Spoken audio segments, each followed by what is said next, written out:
Salut, bonjour à tous et bienvenue sur Chainsword, la chaîne du Wargame. Et du sel! C'est de la farine. Oui, parce qu'à force, peut-être qu'on arrivera à faire des crêpes. Salut, bonjour à tous, bienvenue sur Chainsword, la chaîne du Wargame et des crêpes. Aujourd'hui, on va faire un review de faction. Et on va faire quelle faction? Celle que je joue le plus souvent, la Death Guard, pardon. Les Plague Disciples. Mais d'ailleurs, quelle différence y a-t-il, puisque, évidemment, comme toujours chez One Page Rule, on a du fluff. Qu'est-ce qu'il y a?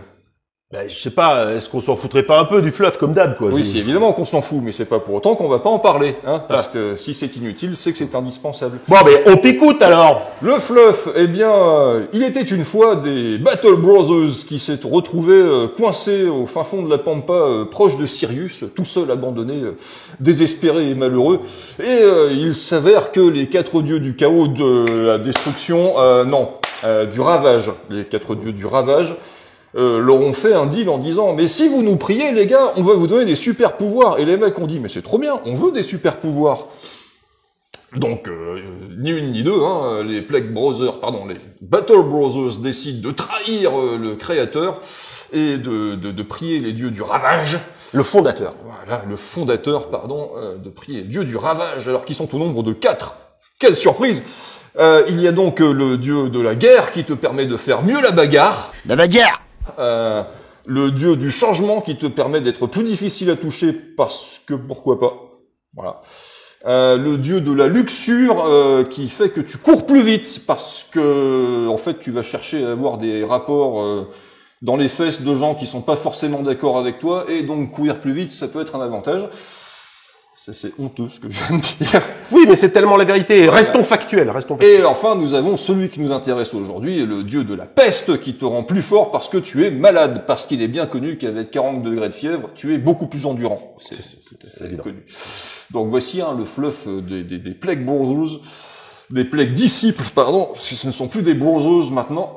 Qu'en dire de la faction des Plague Disciples? On est en terrain inconnu. Son principal avantage, c'est l'endurance, puisque toute l'armée possède la règle putride, qui te donne ce qui est un équivalent à un insensible à la douleur à 6. Quand tu subis une blessure, donc quand tu rates un jet de sauvegarde suite à une touche, tu lances un dé sur un 6, la blessure est annulée, quelle que soit sa source d'ailleurs. L'avantage par rapport à la régénération qu'on a déjà vu avec les règles dans une autre vidéo, c'est que elle, on peut pas passer par-dessus. Exactement, elle n'est pas annulable. Précisons que cette règle de putride peut se cumuler avec la régène si vous la donnez, et ça tombe bien, on peut la donner. Et oui, puisque le wording est différent. Ensuite, qu'est-ce qu'on a en règle? On va avoir les sortilèges. Voilà. Ah oui, ça c'est intéressant puisque dans chaque faction, on a ou pas accès à des casters. Et c'est vrai que celui de Nurgle, tu vas nous l'expliquer, est quand même pas mal. Globalement, il est même très bon. Je pense que c'est un des meilleurs du jeu. Donc toujours le même principe, 6 sorts différents, 3 niveaux de cast, donc 2 de niveau 1, 2 de niveau 2 et 2 de niveau 3. Et on trouve du bon dans les 3 niveaux. Le premier, Blessed Virus, le virus sacré, on choisit une unité amie dans un rayon de 12 pouces qui gagne stealth jusqu'à la prochaine fois où ils se font tirer dessus. Donc stealth, c'est -1 pour être touché quand on se fait tirer dessus à plus de 9 pas. Alors déjà, quand on a de base une bonne sauvegarde, qu'on a putride par derrière et qu'en plus on a -1 pour être touché, ça en fait une armée très endurante. Donc on a un bon boost de résistance avec ça. On a atrophie musculaire qui consiste à cibler une unité ennemie qui prend une touche avec Blast 3. C'est à 18 pouces. C'est un petit sort de dégâts qui est pas inintéressant. Ça peut permettre de faire un petit peu de nettoyage. Pour les niveaux 2, le premier c'est donc Plague Curse, malédiction de la peste. Tu choisis une unité ennemie dans un rayon de 9 pouces du lanceur et il prend une touche avec AP 4 et Deadly 3. Là, ça commence à être intéressant pour flinguer de la créature avec Teuf 3. Ça peut être intéressant pour entamer ou achever un véhicule ou un monstre. Donc c'est un sort qui donne de la latitude de jeu et qui te permet d'avoir l'équivalent d'un fuseur, en fait. Disponible quand tu en as besoin. Qui, contrairement au fuseur, lui, ne touchera pas uniquement sur ta qualité, mais sera en mesure de toucher sur le nombre de points de cast que tu vas dépenser pour pouvoir faire passer ton sort. Au mieux de plus, donc c'est plutôt fiable. Ensuite, nous avons le sort Putréfaction. Alors, il est très bon celui-là. Tu choisis 2 unités amies dans un rayon de 12 pouces du lanceur et tout le monde gagne AP plus 1 au corps à corps. Et La prochaine fois qu'ils combattent. Comme on va voir plus tard, une armée qui peut avoir une bonne appétence pour le corps à corps, ça donne un boost de puissance de frappe au contact qui est vraiment pas inintéressante, d'autant que ça se cumule facilement avec d'autres règles comme Rending ou Poison. Donc c'est vraiment un bon sort qui est pas difficile à lancer parce qu'on a quand même pas mal de casters 3 intéressants. Donc ensuite on a le sort Pestilence, qui est juste un des sorts goldés du domaine de sort. C'est un niveau 3, donc pas évident à passer, mais vous allez voir qu'il faut essayer de le passer. Tu choisis 2 unités ennemies dans un rayon de 12 pouces et elles auront -4 à leur mouvement normal ou -8 à leur charge ou à leur course. 2 unités ennemies. 2 unités ennemies dans un rayon de 12 pouces, ce qui compte déjà être pas mal. Ça veut dire que si votre adversaire a des unités slow, juste elles peuvent pas bouger. S'il y a des unités qui bougent normalement, ils vont bouger de 2 pouces en déplacement normal et 4 en charge. C'est pas fou, hein. Non, c'est vraiment pas fou. Et même s'il y a des unités rapides, ça va quand même beaucoup les impacter. C'est un sort qui est excellent. En plus, vous avez pas mal de sorciers qui peuvent être mis en embouche, donc tu peux vraiment le lancer là où tu veux. Comme OPR, ça reste un jeu à capture d'objectifs, tu peux très très vite complètement bousiller le game plan de l'adversaire en le clouant sur place. Ça met à l'abri l'unité que tu as positionnée en embouche, peut-être. Exactement, ou ça l'empêche de foutre le camp parce que tu as une unité en embouche qui tape dur. Ah, oui. Ça l'empêche de se redéployer pour venir apporter du renfort sur un secteur attaqué de façon violente. Ça peut l'empêcher de monter sur les objectifs pour les prendre. Enfin bref. En fait, c'est un sort qui nous permet véritablement de pouvoir séquencer davantage. Dans un jeu où vous alternez les actions, ça vous permet de temporiser. C'est génial. C'est quelque chose qui est vraiment fondamental. Et enfin, le dernier sort de niveau 3, Vague de pourriture. C'est un sort de dégâts qui fait à 12 pouces sur l'unité ennemie ciblée, 6 touches AP2. Alors, en concurrence à l'autre, on le choisira pas forcément. Maintenant, ça reste un très bon sort de dégâts parce que 6 touches AP2, ça commence à être délicat. Mais c'est un outil supplémentaire qui te permet, si t'as pas nécessité à utiliser l'autre sort de niveau 3, à vraiment faire mal à une unité, même à une unité d'élite. Donc c'est la différence fondamentale qu'on peut faire entre le joueur et le bon joueur. Le joueur, qu'est-ce qu'il va faire? Il va naturellement aller chercher le dégât direct.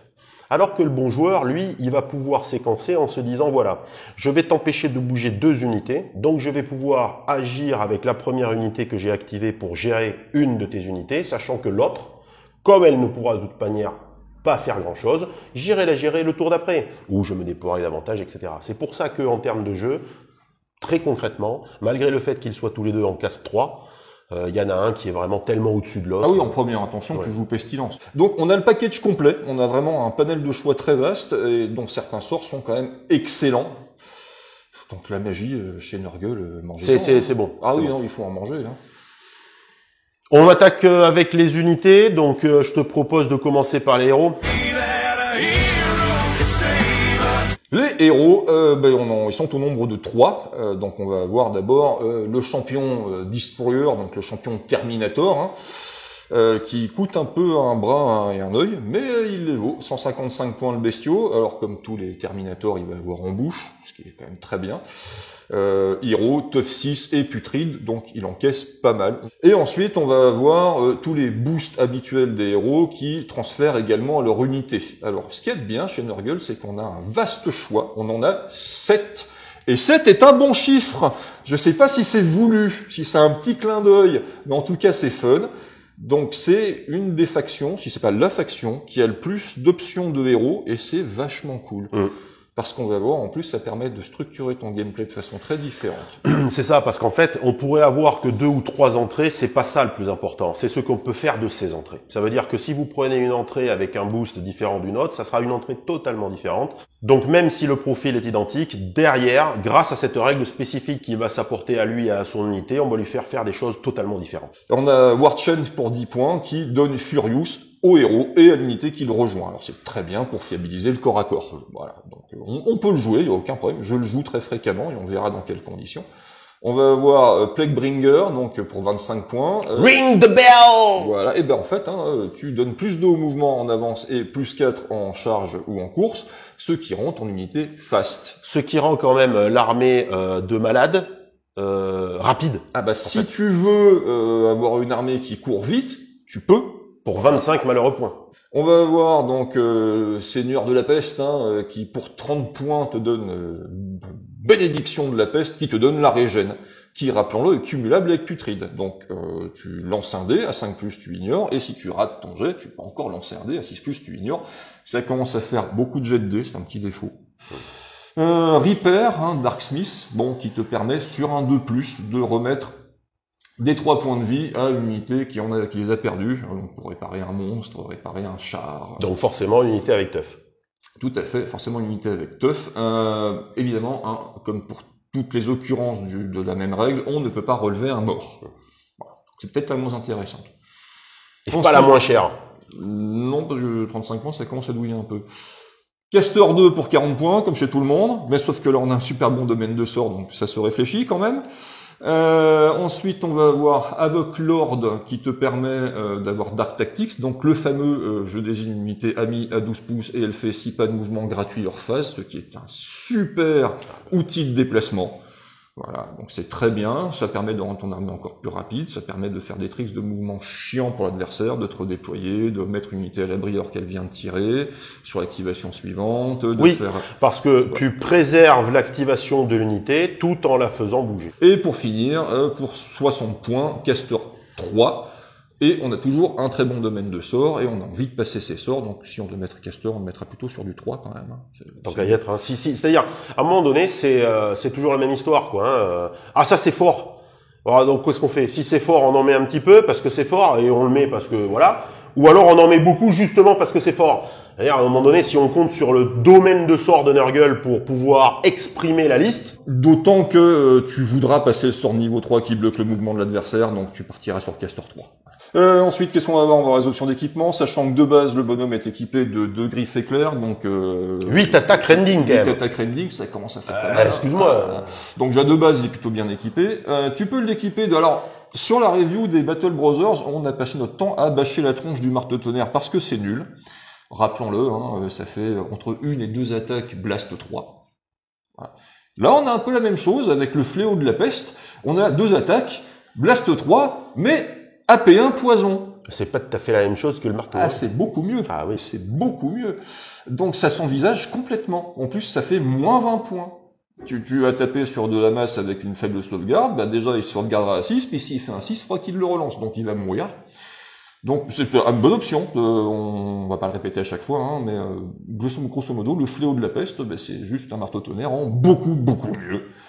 Donc, mangez-en. On peut lui mettre un bolter, donc 2 attaques AP1, avec une arme de corps à corps AP4. Et oui, parce que 4 attaques. Oui, parce que les paires de griffes, ça fonctionne que par paire. Voilà. Si tu mets un bolter à la place d'une griffe, du coup, t'as plus de paire de griffes, mais tu peux pas garder l'autre. T'es obligé de la... T'as juste une moufle attaque. Il faut peut-être tenir le bolter. Pour 5 points. Bah non, il tient au moins une main. Ouais. La bonne option, l'option qui est sympa, la grande faux, donc 2 attaques AP4, Deadly 3, pour seulement 5 points. On va le voir tout à l'heure, moi personnellement c'est là-dessus que je pars, même si c'est pas la seule option qui existe, mais l'armée de Nurgle n'a pas forcément énormément d'anti-chars intéressants, sauf une unité qui est quasiment auto-include, donc la grande fauve. Et enfin, on peut avoir un fulgurant, un tir rapide, qui te donne quand même 6 attaques AP1. Bah, 24 pas. Voilà, c'est déjà pas mal quand même, avec en plus une arme de corps à corps, attaque 4, vanilla. L'autre, alors ça coûte quand même 50 points. Donc t'as du bon ratata, mais 50 points, ça reste quand même très cher. Tu peux remplacer, si t'avais mis un bolter combiné lance-flamme, le lance-flamme par un lance-plasma, lance-plasma attaque 1, PA4, ou un fuseur, donc attaque 1, PA4, Deadly 3 à 6 pouces, les deux pour 5 points, ça existe, pourquoi pas. Tu peux remplacer l'arme de corps à corps, donc soit du bolter combiné, soit du fulgurant par un marteau-tonnerre. Pourquoi mettre ça alors que t'as un fléau? Voilà, t'es toujours nul, attaque 2, blast 3. Une épée énergétique, attaque 4, AP1, rending, la classique, pour 15 points. On peut avoir une hache énergétique, donc 2 attaques AP2, Deadly 3, pour 25 points. Je suis toujours pas très favorable à cette option-là, parce que AP2, c'est pas suffisant.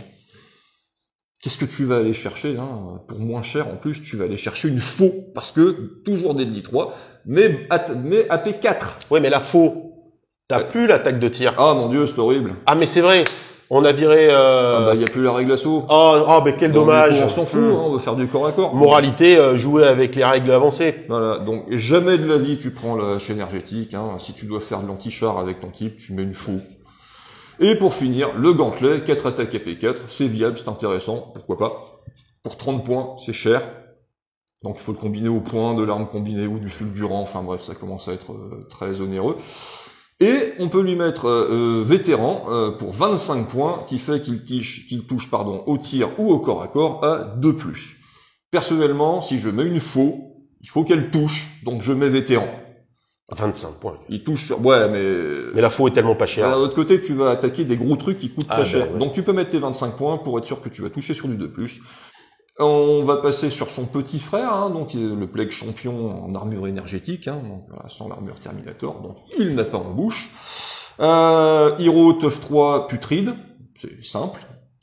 Accès aux mêmes options de boost que son petit camarade en armure Terminator. Pour le même coup. Pour le même nombre de points. Tout est bon, donc on peut faire plein de choses avec, on est très content.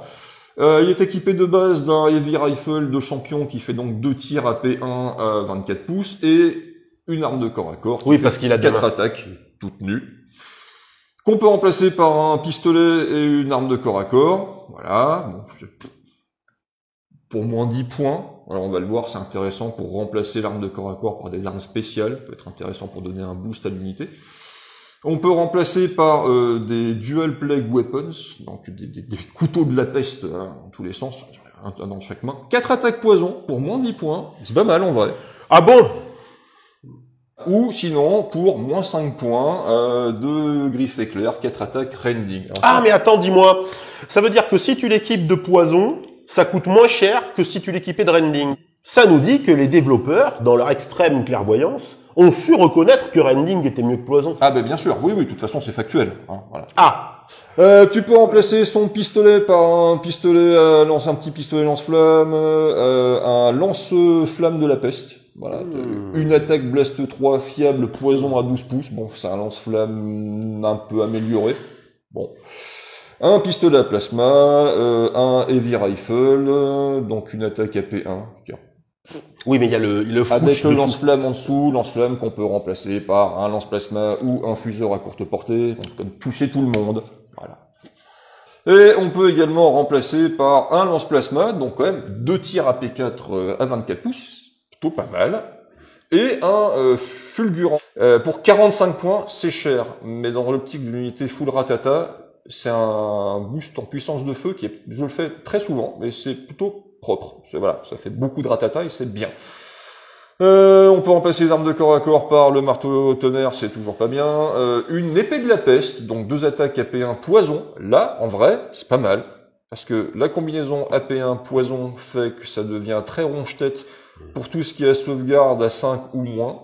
Le poison avec la paix, de toute façon, si vous voyez du poison avec de la paix, ça sent bon. Voilà. Energy Sword, donc le classique de l'attaque AP1 Rending. Alors là, pour le coup, pour moins cher, je préfère la version avec AP1 poison. Oui, mais parce que tu vas pas chercher la même chose. Exactement. Avec le rending et le poison annulent tous les deux la régène adverse. Oui. Sauf que l'AP combotte beaucoup mieux avec le poison que le rending. Tout à fait. Donc, dans la plupart des cas, et pour un peu moins cher, je trouve l'épée de la peste plutôt intéressante et plus fluff. Toujours l'énergie hack, 5 dans 2 attaques AP Deadly 3, AP2, une attaque AP2 Deadly 3, donc, totalement inintéressant. Le gantelet, 2 attaques AP4, le classique, c'est bien, c'est polyvalent, c'est toujours intéressant à mettre. Ou une grande faux, une attaque AP4 Deadly 3, alors une seule attaque. Voilà. Alors pour seulement 5 points de plus que la hache énergétique, jamais de la vie tu mets une hache en fait. Tu peux quand même lui mettre un jetpack et on va voir plus tard que c'est complètement con pour lui mettre un jetpack. Alors c'est complètement con, oui et non. Donc tu gagnes en bouche et flying pour la bagatelle de 15 points. Alors, tu vas me dire c'est très intéressant, tu peux le mettre avec des unités réacteurs dorsaux. Sauf qu'il n'y en a pas des unités réacteurs dorsaux. Il y a un équivalent, mais on va voir à quel point c'est bête tout à l'heure quand on passera dessus.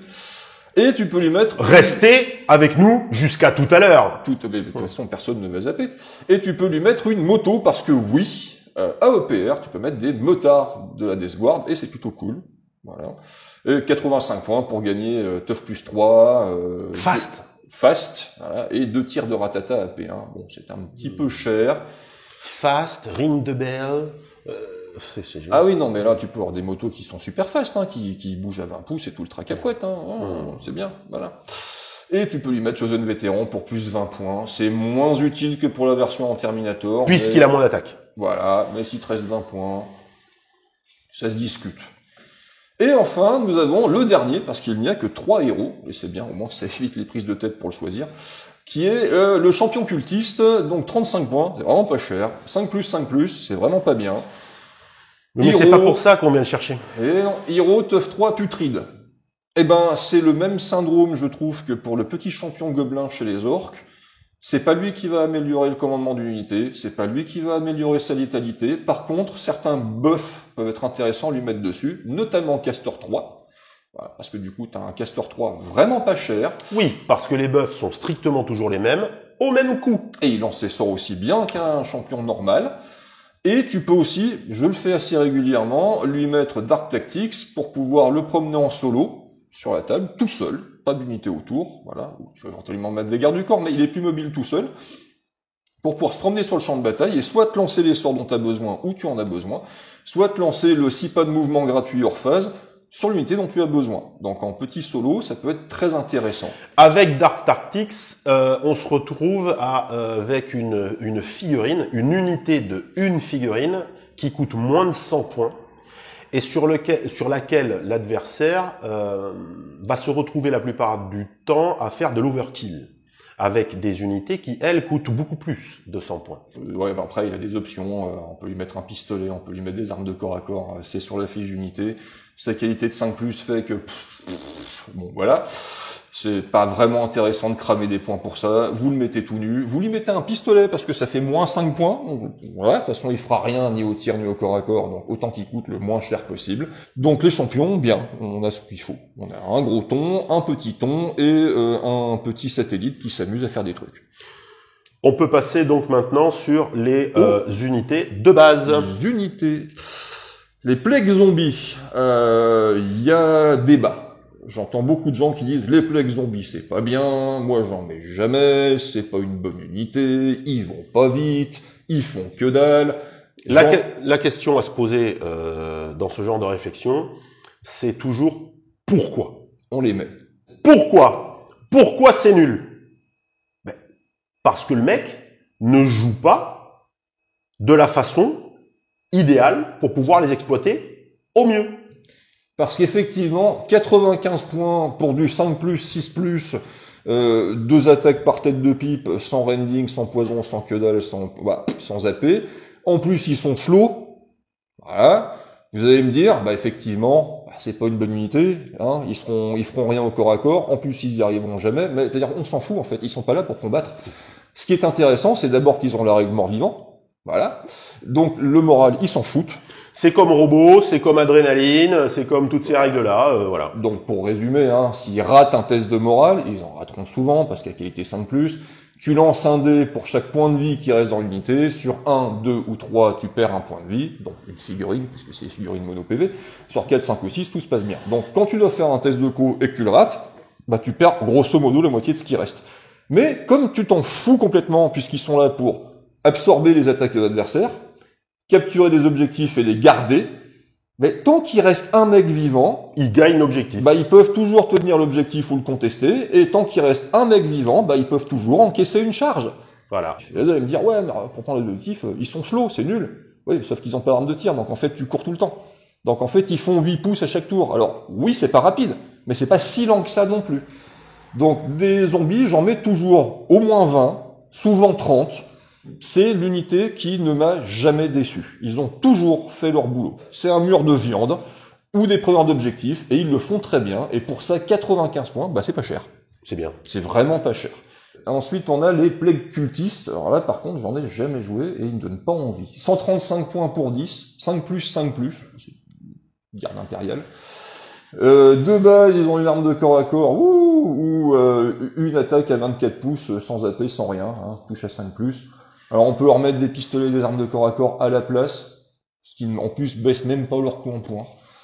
Et ensuite les options classiques, lance-plasma, shotgun, grenade launcher, un truc avec rending, un lance-flamme, une mitrailleuse ou des fusils de snipe. 1, 2 fusils de snipe par tranche de 10. Alors c'est la seule... Pour le tiers du coût de l'unité. Hein. Ouais, voilà, 30 points le fusil de snipe. Alors c'est le seul accès au snipe que tu as chez Nurgle. Le seul. Ça fait un devis... C'est vraiment pas grave. Hein. Ça fait un devis vachement élevé pour pas grand chose. Il faudra que t'en mettes 20 pour avoir 4 fusils de snipe dedans. Ce qui va coûter odieusement cher. 2 fusils de snipe, t'es vraiment pas sûr de ton coup. Je comprends même pas pourquoi on en parle. Voilà, et enfin 135 points les 10, je les trouve pas intéressants. Alors, oui et non. Parce que l'armée de Plague Disciple a un gros avantage par rapport à d'autres armées orientées élites, c'est que là, on a accès à des unités pas chères pour faire de la masse et prendre des coups à la place de leurs grands frères. Oui, mais le problème de cette masse, c'est qu'avec les zombies, mais avec les zombies, cette masse, tu la conserves jusqu'au dernier zombie, alors que là, avec les cultistes, la masse, tu la conserves jusqu'à ce que tu rates ton test de co. Excuse-moi, mais à 5+... Ce qui va arriver très fréquemment, donc sinon il faut mettre un champion... On perd du temps, là, on perd du temps. Il faut mettre un champion Marines, donc pour monter le commandement, mais là, tu mets pas un champion Marines dans des cultistes. Donc pour moi, les cultistes, bah c'est pas intéressant. Si, ça peut être marrant en modélisme, mais après, sur la table de jeu, c'est vraiment pas opti. Le cœur de l'armée, donc les Plague Brothers, hein, les bons vieux Plague Marines, 150 points les 5, 3+3+, putride, c'est simple, ça encaisse bien. Comme tous les Battle Brothers et assimilés, ils ont un bolter, donc un tir à 24 pouces AP1, une arme de corps à corps. On peut remplacer l'arme de corps à corps, l'arme de tir du sergent par un pistolet et une arme de corps à corps, ce qui sert principalement à lui mettre une arme de cac spéciale. Et on peut lui remplacer son arme de corps à corps par une épée de la peste, une épée énergétique ou un gantelet. Voilà. Et on peut également remplacer dans l'unité un heavy rifle et une arme de corps à corps par un fléau de la peste, c'est toujours sympa, hein, une attaque AP1, poison, blast 3. Il perd son attaque de tir. Mais il va aller chercher peut-être quelque chose de plus intéressant. Et là, vous allez me dire, ouais, mais c'est des unités de tir, quoi, puisqu'ils ont des bolters. Eh bien non. On peut mettre à tout le monde vétéran pour 50 points, c'est hors de prix, mais pas tant que ça. Alors vétéran plus 1 pour toucher au tir et au cac, hein. Voilà. Parce que pour moins 45 points, ce qui fait en fait une unité de 5 à 105 points, ce qui est vraiment pas cher. On peut remplacer l'arme de tir et l'arme de corps à corps par 2 armes de corps à corps, attaque 2, poison. Ça vaut presque le coup de cramer 50 points pour en faire en plus des vétérans, parce qu'ils toucheront à 2+. Pour quasiment le même prix qu'une escouade vanilla. Et leur donner un champion avec la cloche. Voilà, leur donner un champion avec la cloche pour qu'ils puissent courir. Tu peux avoir un fléau par tranche de 5, donc si t'en mets 10, tu peux avoir 2 fléaux. Tu peux avoir un sergent avec moufle par tranche de 5, donc si t'en mets 10, tu peux avoir 2 sergents avec moufle. Ça court vite, beaucoup d'attaques, il y a du poison dans tous les sens, il y a de la bonne AP avec le sergent. On peut faire une... Moi, je te laisse, je vais me faire une armée de Plague Brothers. Tu sors du cadre. Arrête de sortir du cadre. Je me fais gronder, hein. On peut également remplacer ces duels machin arme poison par un pistolet avec une arme de corps à corps, 2 attaques AP1. Tu payes une taxe pour un pistolet qui est pas hyper intéressante en fait. Voilà, donc pour moi, je pars sur les 2 attaques poison. Ce d'autant plus qu'on l'a vu, hein, il y a des sorts qui mettent AP plus 1. Donc 2 attaques AP1 poison par tête de pipe pour moins 45 points. Yummy, hein. Et sinon, si on décide de pas leur faire une unité de corps à corps, on peut remplacer un heavy rifle par tranche de 5, par du lance-flamme, un lance-flamme de la peste, c'est-à-dire qu'on a un lance-flamme mais avec poison en plus, ce qui est pas mal en vrai. En plus, c'est le même prix, donc qui va mettre un lance-flamme normal, faudrait être complètement bête. Tu mets un lance-peste. Un plasma rifle, c'est classique. Un shred rifle, 2 attaques rending à 18 pouces. Un fuseur, c'est du classique. Alors, un Plague Launcher, c'est spécifique à Nurgle, c'est une attaque Blast 3 poison. Pour 15 points. C'est rigolo, c'est pas hyper intéressant. Un Heavy Machine Gun, c'est du classique. Un Reaper Cannon, c'est spécifique à tout ce qui est Havoc Brothers, donc tous les Marines du chaos. Hein. Et ben c'est pas dur, hein, c'est 4 attaques AP1 à 24 pouces, à 45 points. J'en mets souvent, parce que ça fait beaucoup de volume de tir. C'est cher, mais t'as comme unité qui peut envoyer énormément de tirs AP1. Autocanon, c'est du classique. C'est bien aussi l'autocanon, parce que ça t'apporte de la longe et de la PA. Ouais. Et ensuite, parce que tu peux en avoir besoin, un canon laser, donc toujours attaque AP3, Deadly 3 à 36 pouces, donc une bonne allonge, c'est intéressant, ou un lance-missile. C'est pas leur rôle, hein. Pas inintéressant. Hop, la fusillade, si. Par contre, Non mais t'es plus dans la fusillade là, à 36 pas. Ah non, l'anti-char, c'est clairement pas leur rôle. Ça va être le rôle de l'unité suivante. Donc les Plague Support, l'équivalent du Devastator chez les Plague Marines. Donc on a 135 points les 3. Relentless, donc on rappelle Relentless, si tu ne bouges pas, les 6 à la touche font double touche. Voilà. Et Putride, parce que c'est bien encaissé aussi. Équipé de base de 3 lance-flammes lourds, donc Blast 3 fiable à 12 pouces avec une AP1, qui peuvent être remplacés par soit des lance-flammes de la peste pour moins 5 points. Bon là par contre, autant le lance-flamme de base, je le remplace tous les jours par un lance-flamme qui a poison, autant un lance-flamme avec AP1, je suis pas sûr. Voilà, je pense que c'est pas une option intéressante. Par contre, le lance-peste est très intéressant sur eux parce que c'est pas cher et ça gère de la masse. Oui, voilà, là on va avoir 3 tirs Blast 3 poison, avec Relentless en plus si t'as pas bougé. Les grosses bandes de trucs type orc, gardes impériaux ou autres, ça va voler dans tous les sens. C'est pas une mauvaise option, low cost. Je suis moins chaud sur tout ce qui est fuseur, tout ça, parce que la portée courte des 18 pas, même si tu as ton AP4 et ton Deadly 3, ça les oblige à aller chercher la portée, et donc ça nous empêche de profiter de la règle de l'Iron. On va spoiler un petit peu, chez les plagues disciples, on n'a pas de drop pod. Donc effectivement, le multifuseur, c'est pas ouf. Voilà, le Heavy Machine Gun c'est plus intéressant parce que tu as pas mal de saturation à longue portée et tu vas chercher à lancer beaucoup de dés pour que Relentless proc des touches, voilà. Donc ensuite tu vas avoir le Reaper Cannon, qui est, je trouve, le Heavy Machine Gun en mieux parce que tu perds un petit peu de portée mais pas tant. Tu gagnes une attaque de plus, donc toujours même chose, tu vas avoir lancer beaucoup de dés pour faire proquer les 6. Voilà. Ensuite, le laser cannon, ça va être ta seule source de anti-char au tir à longue portée crédible. Donc, si t'as pas d'autres options de jeu, oui, c'est intéressant d'en mettre. Voilà. Bon, ça commence à coûter une couille. Le lance-missile, c'est bien s'il y a du volant en face, mais il y en a généralement pas. Le lance-plasma, 45 points pour un tir AP4 Blast 3 à 30 pouces. Alors effectivement, tout ce qui va jouer... Est-ce qu'il y a encore des mecs qui jouent, merde, comment ils s'appellent là, les Primaris? Ah, c'est pas beau de se moquer. Bon, bref. Et enfin, les autocanons, à 3 attaques AP2, à 36 pouces, pour 50 points. Alors, c'est ultra cher. Mais une fois de plus, tu vas lancer pas mal de dés, donc tu risques de faire proquer quand même pas mal de 6. La P2, c'est fort. La P2, c'est un gap, quand même. Ouais, la P2, c'est fort. Cependant, je trouve que les Support Brothers, en règle générale, tu trouveras mieux ailleurs dans l'armée pour faire le même taf, pour beaucoup moins cher et surtout pour moins fragile. Parce qu'il faut jamais oublier que t'as que 3 pauvres mecs à 1 point de vie par tête. Alors certes, ils ont Putride qui peut limiter un peu les dégâts, mais à chaque fois que t'en perds un, c'est un drame. Les Support Brothers sont pas nuls, mais on trouve mieux ailleurs pour un moindre coût. Donc, dans un build d'armée optimisé, c'est pas incroyable. Mes meilleurs copains, ne sortez jamais sans eux. Les Plague Destroyers, 225 points les 3. 3+, c'est un Terminator. Embouche Tough 3 Putride, ce qui renforce le Tough 3. Voilà, ça sera moins facile de les sortir parce que tu as une chance sur 2 sur une touche Deadly 3 de pas mourir. Donc c'est très bien. Et ils sont équipés de base par une paire de griffes éclairs, 4 attaques rending, machin. Voilà, c'est le classique chez tous les Terminators de à peu près tout le monde. On peut remplacer une de ces paires par un fléau de la peste, attaque 2, AP1, poison, blast 3, c'est pas mal. Et on peut remplacer donc les 2 griffes éclairs par un poison gauntlet, voilà. Une attaque à 6 pouces, blast 3, fiable, poison. Reliable! Waouh, trop bien.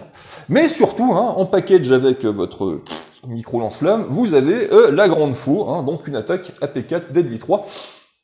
Le tout pour 35 points, et là vous allez me dire, c'est quand même pas terrible, une attaque. Oui, mais AP4. Une fois de plus, la plupart des armes de corps à corps Deadly de la plupart des armées, c'est AP2.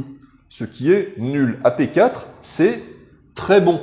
Vous en mettez un pack de 3 avec un champion avec aussi une grande faux, qui a Warchain pour avoir Furious, t'as quand même 5 attaques AP4, Deadly 3, avec Furious derrière. Bon, en règle générale, je les joue tout le temps. Je ne sors quasiment jamais une liste où ils sont pas dedans, parce que c'est très fréquent qu'en face, il y ait ou du monstre ou du char. 2 fois sur 3, tu one-shot un char TUF 12. Ou de l'unité d'élite avec de la teuf. Exact. Ou d'autres Terminators, effectivement, à qui tu vas apprendre la politesse. Hein. C'est la meilleure unité anti-char de la faction. Voilà, parce qu'ils sont en bouche, donc tu les mets où tu veux, ils chargent à 12, donc c'est propre. L'adversaire va avoir très peur, donc il va falloir qu'il les gère. Dès qu'il va les voir arriver, il va... Ce qui, du coup, contraint son système de jeu, ce qui est déjà en soi un avantage. Bah, c'est un des must-have de la liste. Voilà, il faut en mettre. Je crois qu'on a fini d'en discuter, on peut passer à une autre unité. Alors, on va quand même finir s'il existe d'autres, parce que c'est pas la seule façon de les jouer. Pour 60 points, tu peux remplacer les griffes par des Storm Rifles, 3 attaques AP1 par tête, plus une attaque de corps à corps. Tu peux remplacer les Storm Rifles pour moins 20 points, ce qui en fait une solution de tir low cost, pas inintéressante, avec des Heavy Rifles, donc des armes combinées avec le lance-flamme en dessous. Lance-flamme que tu peux remplacer par un lance-plasma, ou un fuseur qui tire à 6 pouces, attaque 1, AP4, Deadly 3 pour 5 points, ce qui est pas inintéressant du tout. Parce que là, la portée de 6 pouces, bah, tu fais, donc tu fais pas 6, à 9, pardon, tu bouges de 6 et tu tires à 6. Et tu as quand même, pour 3 Terminators, 3 attaques AP4, Deadly 3, ce qui est quasiment l'équivalent des faux. Sauf que là, tu rentabiliseras plus la faux de ton chef, puisque tu auras tiré et pas chargé. Tu peux aussi mettre un chef avec un fuseur en dessous, voilà, ça commence, par contre, c'est plus cher. Et surtout, t'as pas l'énorme vertu qui est que tes attaques AP4, Deadly 3 avec les faux, tu les délivres au corps à corps. Donc, si l'adversaire perd le corps à corps, et il va le perdre parce que les chars ne ripostent pas, et les gros monstres vont prendre tellement de blessures qu'ils vont perdre le corps à corps quand même, si tu rates ton test de co, et que tu es à moins de 50% de ton endurance, de tes points de vie de départ, tu dégages. Avantage que tu n'as pas avec un simple fuseur, qui certes a les mêmes dégâts, mais qui te donne pas la deuxième petite chance au grattage, c'est ça, de sortir ta cible si tu l'as raté d'un cheveu au corps à corps. Au pire, elle sera pinée, mais elle sera pas dégagée. Exactement. Donc, c'est pas des options super intéressantes. Après, il y a d'autres options d'armes. Tu peux remplacer par un lance-flamme lourd, un souffle-peste. Un marteau de guerre. Ouais, alors, les armes de tir déjà. Un plague launcher, bon, qui est inintéressant sur les Terminators. Un marteau de guerre. Ah, mais non, c'est vrai. Un Reaper Cannon, c'est pas mal en soi, si tu veux vraiment faire une unité de saturation. Mais honnêtement, c'est cher. Une unité de saturation avec 3 figues. Ouais, bon, c'est pas intéressant. En termes de rapport coût en points, dégâts effectués, c'est pas super intéressant. Ça n'a absolument aucun sens. C'est comme le canon d'assaut sur les Terminators loyalistes. 15 points pour un tir supplémentaire. Pardon les gars, mais bon. Autre chose à faire. Hein. Et puis les options d'armement classiques, le marteau, la hache, l'épée de la peste, l'épée énergétique ou l'énergie fist. Dans tous les cas de figure, et c'est le même problème qu'avec quasiment tous les Terminators, les mettre en multitâche, c'est-à-dire tir plus corps à corps, c'est trop cher pour ce que ça fera au final, puisque la règle d'assaut n'existe plus. Donc les Terminators, il faut en avoir chez Nurgle, avec des faux. Qu'est-ce qu'on a ensuite Alors ça, c'est une nouvelle unité qui est sortie il y a pas longtemps, les cultistes mutants. 115 points les 10, 5+, 6+. Mutation. Plus d'options, mais une règle spéciale. Tout à fait. Ils ont plus d'options de tir trop chères que tu mettras pas. Ils sont tout nus. T'as pas le choix. C'est bien. Mutation. Tu lances un dé avant d'entamer un corps à corps, puisqu'ils ne se battent qu'au corps à corps. 2 attaques par tête de pipe. Hein. Sur un 1 à 3, tu gagnes le rending. D'un 4 à 6, tu vas gagner AP plus 1. Alors. Objectivement, si je dois mettre des cultistes pour faire du nombre, je mettrais ceux-là et pas les cultistes de base avec les armes de tir. En fait, tu ne les mettras que parce que tu peux mettre que 3 unités de zombies. Ils se déplacent quand même plus vite, donc tu montes plus vite sur un objectif. Ils peuvent se défendre assez correctement au corps à corps grâce à la règle de mutation. Voilà, parce que rending ou AP plus 1, ça peut être pas inintéressant. Ouais, mais 5+, non. Oui, bien sûr, ils toucheront mal. Ils peuvent faire quelques blagues et faire quelques surprises, mais c'est pas sur eux que tu vas compter pour faire du gros dégât. Là, pour moi, on est dans le narratif. Ça veut dire que si on veut vraiment faire de la masse, énormément de Nurgle, parce qu'on a envie de voir visuellement cette table subjuguée par le nombre de figues qui dégueulent, qui boitent, qui machin. À la limite, sur des formats 2005, 2000, 2005, où on peut pas mettre plus de 3 unités identiques, on va aller chercher nos 3 zombies de la peste et on va aller compléter avec du cultiste mutant. Mais franchement, l'écart de points... Ils sont pas mal. L'unité en soi est pas mauvaise, mais une fois de plus, il faut toujours faire la balance entre ce qui existe par ailleurs dans la liste, donc ils seront pas prioritaires. Voilà. Ensuite, nous avons, alors ça par contre, les Mutated Plague Brothers. Bon, les possédés, hein. Tu as très peu d'options. Ils sont intéressants parce qu'ils ont beaucoup changé sur la dernière mise à jour. Avant, c'était du 3+, maintenant c'est du 3+, 4+. La 3.3.2.x5 Delta Prime Turbo. Alpha. Donc ils ont perdu +1 en défense, mais ils ont gagné +1 à l'AP sur leurs armes. Maintenant, ils ont 2 attaques AP1 par tête. Plus fast, plus mutation, même chose que pour les cultistes. De 1 à 3, c'est rending. De 4 à 6, c'est AP +1. Donc tu peux avoir soit 2 attaques AP1 rending par tête de pipe, soit 2 attaques AP2 par tête de pipe. Dans les deux cas de figure, c'est bien. Ils sont beaucoup mieux qu'avant. Parce que l'aléatoire à One Page Rule, c'est assez rare. C'est-à-dire que c'est assez rare de pas savoir ce que va faire ton unité quand tu décides d'une action. Voilà.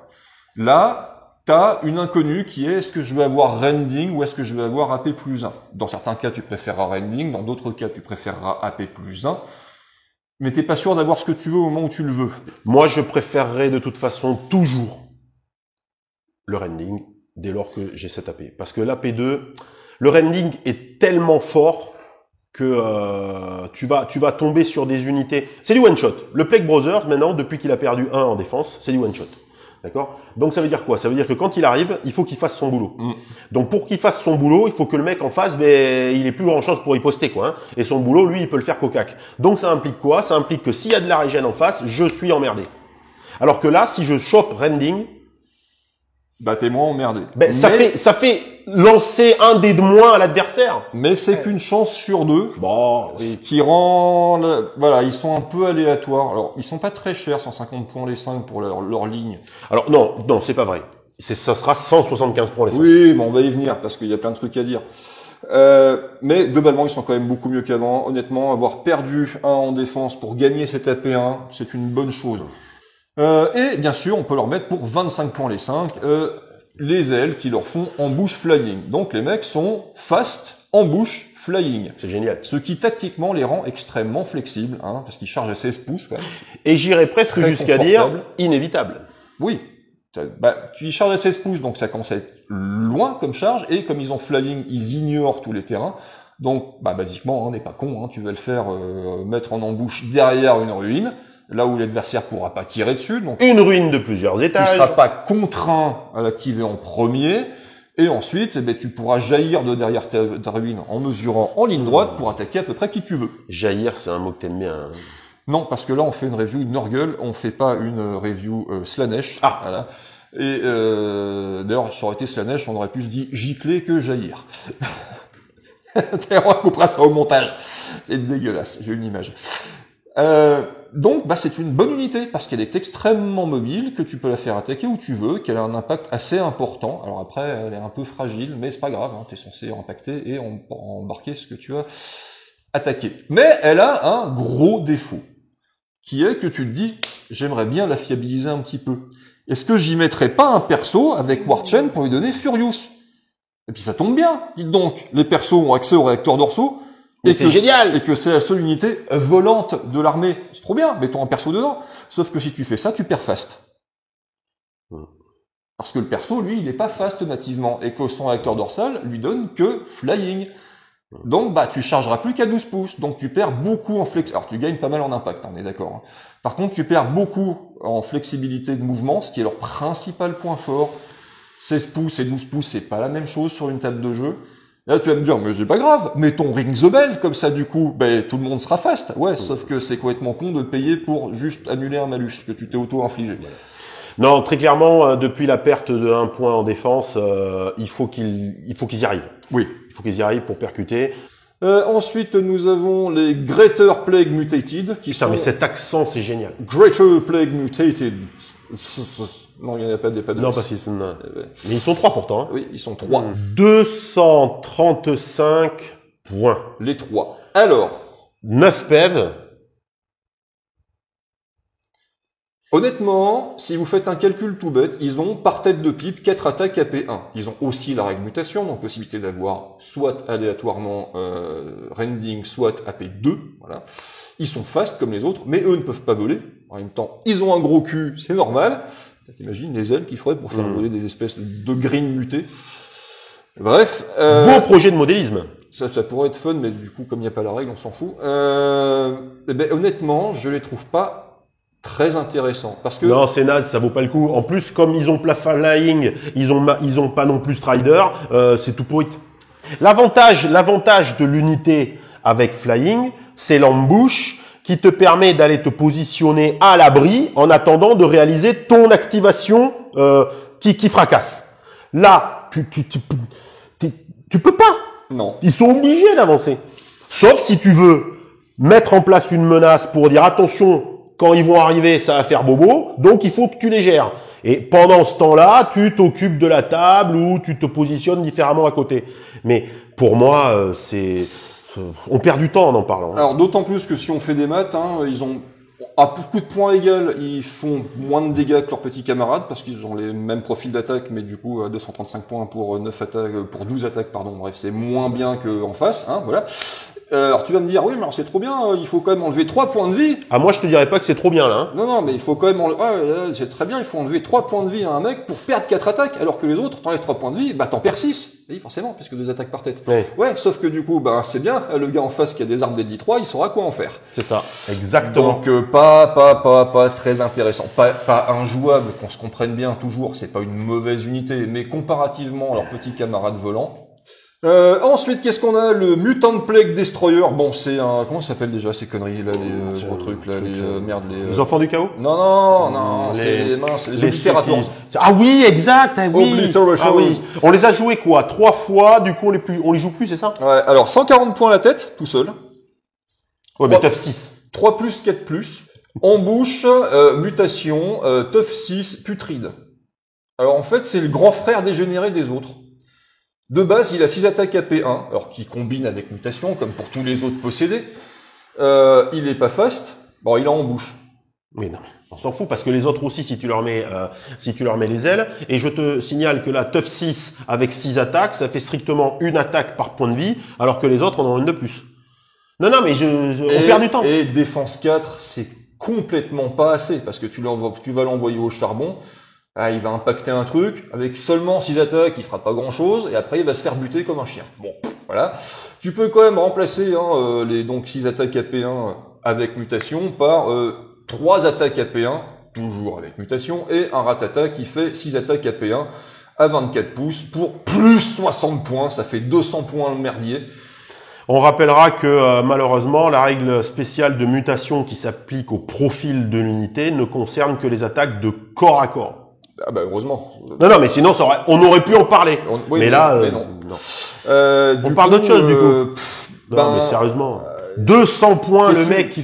Éventuellement, si t'en fais la version de tir, qu'est-ce que tu vas faire? Mais non, mais 200 faire points. Du duel de tir. Avec quoi? Un truc qui coûte 200 points en face, il le sort. Exactement, duel de tir que tu vas perdre parce que t'as plus qu'une défense à 4. Donc, non, c'est compliqué. Non, franchement, non, c'est une des mauvaises unités de la faction pour moi. Il en fallait.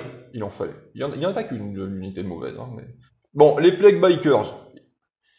J'ai jamais été fan des motards sauf les motards orques. Je suis pas fan de ceux-là non plus, même s'ils sont quand même intéressants parce que plus endurants que des motards normaux. Et on peut les rendre aussi rapides que les motards Eldar. Tout à fait. Donc, Plague Bikers à 3, 280 points les 3 plus, fast, tough 3 et putride. Donc ils encaissent mieux que des motards normaux.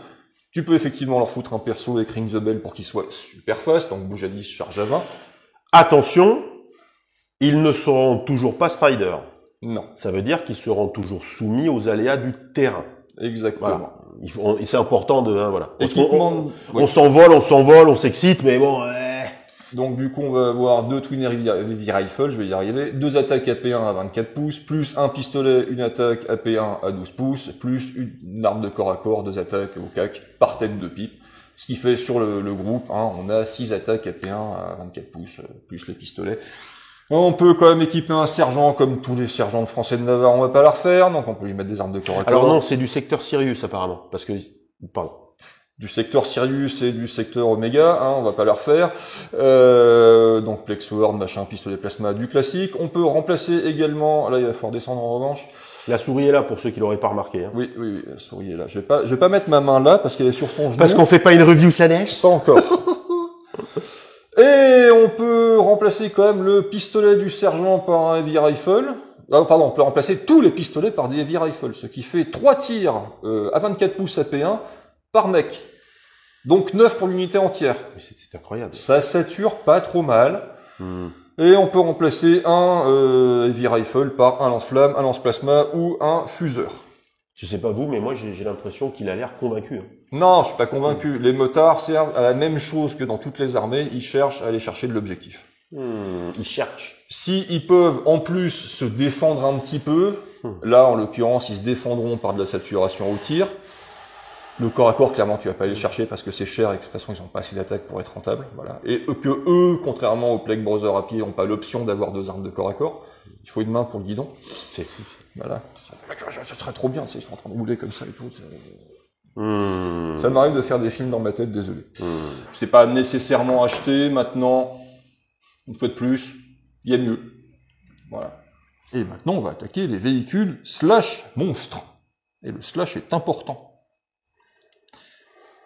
Alors, l'APC, hein, donc le bon vieux Rhino, 210 points, 3+, 2+. Avantage d'avoir putride, ce qui le rend plus endurant qu'un Rhino normal. Fast, impact 3, tough 6, transport 11. Voilà, équipé de base d'un Storm Rifle, hein, 24 pouces, 3 tirs AP1. Voilà. Qu'on peut upgrader en y mettant un deuxième Storm Rifle ou un Heavy Rifle avec le classique truc attaché dans tous les sens, hein, lance-flamme, fuseur ou lance-plasma. Et on peut aussi avoir un Rot Volley Gun, donc une mitrailleuse de la peste, 3 attaques poison à 24 pouces pour 35 points. Bon, c'est une version un peu low cost du Heavy Machine Gun ou du Storm Rifle, hein, qui valent globalement un peu plus cher, 45 et 50 points respectivement. Maintenant, toujours la même question, on peut aussi lui mettre un lance-missile, ce qui est exclusif aux Marines du Chaos. Voilà, pour 60 points, hein, donc un tir AP2 des 10-3 Lock-on. Donc on peut en faire une plateforme de tir plutôt bien équipée. Maintenant, la question se pose toujours, est-il vraiment utile de mettre beaucoup d'armes de tir sur un transport de troupes? Je sais pas si on va en parler des heures, hein, de ça. On peut éventuellement, et ça c'est aussi assez exclusif aux Marines du Chaos, lui rajouter donc un bélier avec des pointes pour avoir un pack plus 2, donc passer un pack plus 5, oh, c'est incroyable, ou une lame de bulldozer pour avoir Strider. On peut mettre les deux si on veut. Strider, oui, ça s'envisage tout à fait. Avoir un pack plus 2, bon, il y a autant le truck orc avec un pacte 8, c'est assez cool, autant un Rhino avec un pacte 5. Bof. Alors, c'est toujours intéressant, un transport de troupes, dans la mesure où ça te permet d'amener tes Plague Marines à bonne portée. Tu peux y mettre une unité complète avec les Ratatail champions dedans, pourquoi pas. Ça rajoute un peu d'endurance à ton armée en y mettant un truc avec quand même une sauvegarde à 2 et un tough 6. C'est pas indispensable dans une construction de liste Nurgle, mais si t'en mets, c'est pas honteux, du tout. Ensuite, nous avons le Plague Tank, alors, qui est l'équivalent du Rhino, des Predators chez les Space Marines, et qui a le même défaut, c'est que, de base, 540 points, 3+2+, fast, impact 6, mais on s'en fout de l'impact, tough 12 et putride, donc ça encaisse quand même vachement bien, avec tough 12 et putride et une défense à 2. Et il faut noter que nativement, c'est un Vindicator avec des bolters lourds sur le côté. C'est ça. Et donc, comme on l'avait dit la dernière fois, hein, le canon Vindicator avec 24 pouces, attaque 1, AP4, wouh, blast 6, indirect. La conjonction blast 6, AP4 me laisse à penser à quoi ont pensé les concepteurs. Dans quel contexte une unité avec une sauvegarde à 2, puisque c'est ce que tu vas aller chercher avec de la P4, tu vas trouver 6 mecs dedans. Alors si, c'est bien, si tu joues contre des Primaris, et c'est à peu près tout. Parce que tout le reste, ton Blast 6, tu l'exploiteras jamais. Ou si peu. Donc à moins que tu sois sûr de tomber sur du Primaris, hein, bah tu sortiras jamais ton canon démolisseur, et tu le remplaceras tout à fait intelligemment par soit un mortier de la peste, c'est exclusif hein, chez nous, donc ça va représenter le Plague Burst Crawler en fait. Hein. Donc moins 35 points, et tu vas avoir à 36 pouces, 2 attaques Blast 3 poison, indirect. C'est très bien si tu vas tomber sur une armée de masse. Parce que tu pourras rester planqué derrière ton petit bloquant et faire tomber la foudre régulièrement sur la tronche de ces grosses unités à qui poison vont être très désagréables puisqu'ils ont de base une mauvaise sauvegarde. Donc oui, c'est une bonne option. Tu peux également remplacer par des canons laser jumelés si tu veux avoir un bon anti-char. Hein. Donc pour moins 15 points, tu as 2 attaques AP3 des 10-3 à 36 pouces. Why not? Ou un autocanon de Predator qui, pour moins 10 points, va quand même balancer 6 attaques AP2 à 36 pouces. Ça commence à être plutôt propre. On peut avoir une unité qui a une bonne saturation. Tu peux également remplacer les bolters lourds de flanc par soit des lance-flammes lourds, mais des lance-flammes de la peste. Voilà, donc poison, blast 3, à 12 pouces. Entropy Gun, qui sont des canons laser en moins bien et en moins cher, c'est-à-dire que tu as 30 pouces de portée, attaque 2, AP 2, deadly 3.